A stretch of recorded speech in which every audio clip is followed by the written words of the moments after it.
Hello, it's MJ. This morning I made a batch of dough. It actually makes 2 pizza doughs or 2 bread doughs. It's a pretty generic recipe. It's a no-fail, real simple. So I'm going to insert a printout of that right now.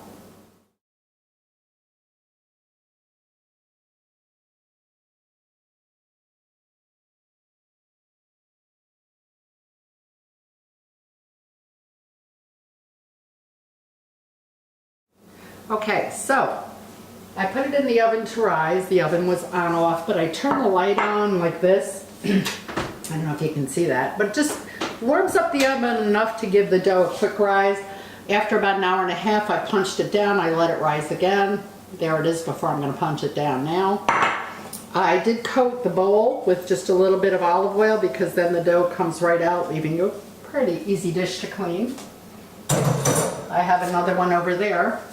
And basically what I want to do is I want to roll this into a square, a rectangle actually. So I'm just going to coat it with some dough and I'm going to, with some flour, and I'm going to coat my rolling pin as well. And I'm just going to start rolling and rolling till I get it squared off and into a rectangle. Same thing you would do if you were doing a long pizza. What I'm going to make is similar to a pastry sheet, but I didn't want it sweet, because what I'm going to make is a cuttable sandwich, a Reuben. And it will be braided, so it will look very pretty. Because this is going to a party today. We're doing a Kentucky Derby party.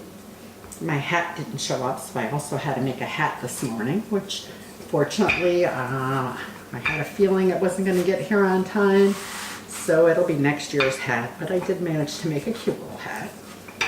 And you just roll this to whatever shape you want. I don't want it real thick and bready because I'm going to be filling it with a lot of corned beef and some sauerkraut and some Swiss cheese and some Thousand Island dressing. And I'm going to serve it with a bowl of the dressing with it, so if people like a little extra, they can go ahead and dip it in.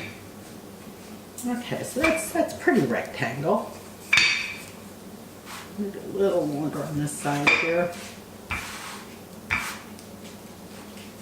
You kind of just, when you've done this once or twice, you get used to the feel of the thickness.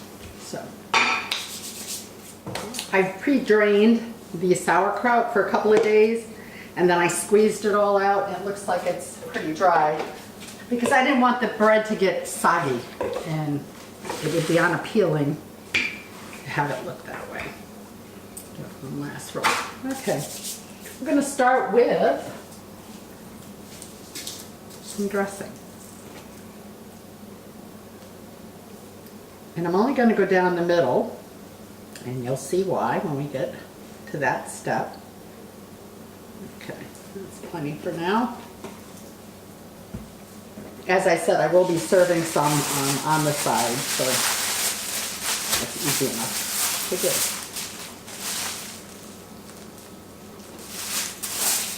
I'm going to do 2 of these loaves, so I'm just going to save that package for there. They're each a pound. I don't know if I'll use it all, but I'll leave the ends because we're going to turn those over to close it so it doesn't leak out all over the place. Okay, with that, we're going to add some sauerkraut, because what would a Reuben be without sauerkraut? And my poor husband has had to smell this for 2 days in the fridge while it was draining and drying out a little. You could probably just squeeze it out with some, what do you call that, cheesecloth, but I had it, I opened it, I let it drain. Okay, so now we've got a layer of sauerkraut. So we're going to add Swiss cheese, because the Reuben wouldn't be a Reuben without the cheese. Okay, this is more Swiss. Got these Swiss cheese, and it's kind of thick, so we don't want to go too crazy here. Okay, now we're going to add another layer. It's going to be great, because I'm doing 2 loaves. So this is the first loaf. So that's all done. And we'll do one more layer of sauerkraut.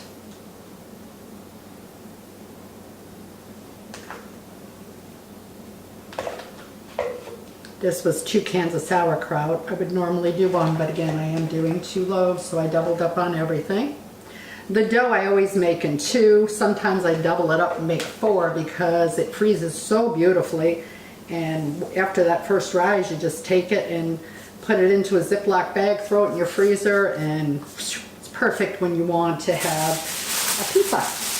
Or if you want to make a loaf of Italian bread. It just stores so nice that it's become a favorite bread recipe of mine. When I make the bread, sometimes I put the egg wash on before I bake it, and then I'll add some sesame seeds, which makes it really nice. Okay, now, in order to do this, I just need to get a little thinner out, get a little more space. We're gonna braid the bread. And I'm using a cutter that you can use for ravioli. It just gives it a prettier look at the end. I'm gonna get this all ready to wrap and mummify. Bring the end over.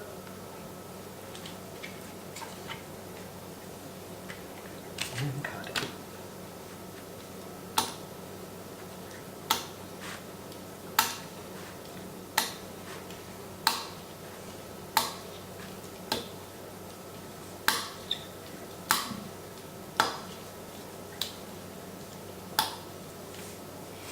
You can actually do this with any kind of deli meats. You can do it with roast beef and cheese. You can do it with, if you have any of the real thin steak, you can make Philly cheesesteak sandwiches. You can pretty much do anything you want to do. Meatball parmesan, sausage, pepper and onions. It's just it's like my egg rolls. It's one of those things you do with leftovers or for a party when you want something that you know nobody else is bringing.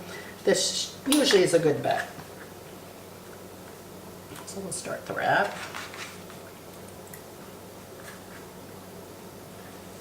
It's just not want to cut through this dough today. It's very humid here in Florida today. And that does sometimes change the texture of dough products, especially when you make them homemade. But, sometimes I use this store-bought pastry wraps, but this is so easy to make and it comes out so nice after you bake it that I just prefer to use the homemade. But you can. Plus, I enjoy being in the kitchen if you didn't know that. If you didn't know that, then you just don't know me. That's where I spend most of my free time. I like to experiment and I like to try things, and I have all kinds of gadgets and toys for my hobby.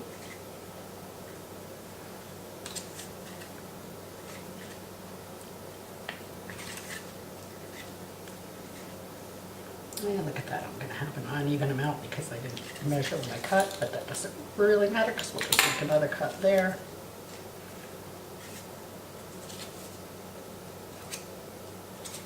Curl up the end a little bit. Now, transferring it to the pan, you just want to be really gentle, or if you have a large fish, this also helps keep the braiding down on the ends. Get it a little extra. Gives it that nice, pretty color. And I'll have a little side bowls of the dressing for dipping. There is some inside of each roll, but I don't like to oversaturate. Again, anything that's wet that goes in there. And if you're doing the Philly cheesesteaks and you're putting peppers in, I like to let the peppers sit overnight and then really drain them, because otherwise, just like on a pizza, they keep it very wet and that just doesn't do as nice. Kind of mushy. My personal preference. Everybody's different. Okay, these are going to go into the oven. We'll show you what they look like when they come out. Probably I'm going to start checking them at about 16 minutes and go from there. Reuben.